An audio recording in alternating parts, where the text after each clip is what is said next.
તમે ગિરનાર વાવો ને તો ગિરનારમાં જવું પડે, પણ તમે બીટી બત્રી વાવો તો કડવું ખાવું પડે. પણ જો તમે જંબો વાવો ને તો જંબુસર જવું પડે. પણ આ અમારો જંબો છે, તમે આમ જોવો તમે આ માંડવી જંબો છે, 2 મહિનાની પૂરી થઈ ગઈ છે માંડવી. અને કેટલા લગભગ હોહો કુયા છે અંદાજે, કેટલા 80 તો પાકા જ, પણ 100 ઉપર હોય, 150 હોય.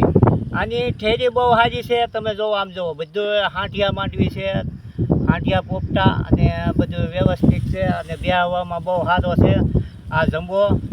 હજી તો 60 દિવસની થઈ છે ને, બહુ સરસ છે. એનો જેમ ઓલું આપણે વડલો હોય ને, વડલો એની ફૂટ્યું હોય ને એ રીતના આ બધી ફૂટ્યું છે. તમે જોવો છો સ્યાલ ફૂટ્યું છે, જોવો તમે આ વડલા ઘોડે છે, આમ જોવો તમે આ બધું. અને આ શું છે, થોડુંક કૂતરા અને ભૂંજરા હેરાન કરે છે, કાઢી નાખી છે માંડવી. એટલે આ બધા નીકળી ગયેલ છોડવા હું તમને બતાવું છું. પણ બહુ સારું છે જંબામાં, અને જંબો બહુ સરસ છે અને મોટા પોપટા થાય. આ તમને બતાવું જો આ બધું વડલા જેવું છે, આ વડલાની છે. 3-4 ફૂટવું શરૂ થઈ ગઈ છે આ ઉયા બધા. આ જંબો માંડવી છે એકદમ, જો તમને બધું બતાવું.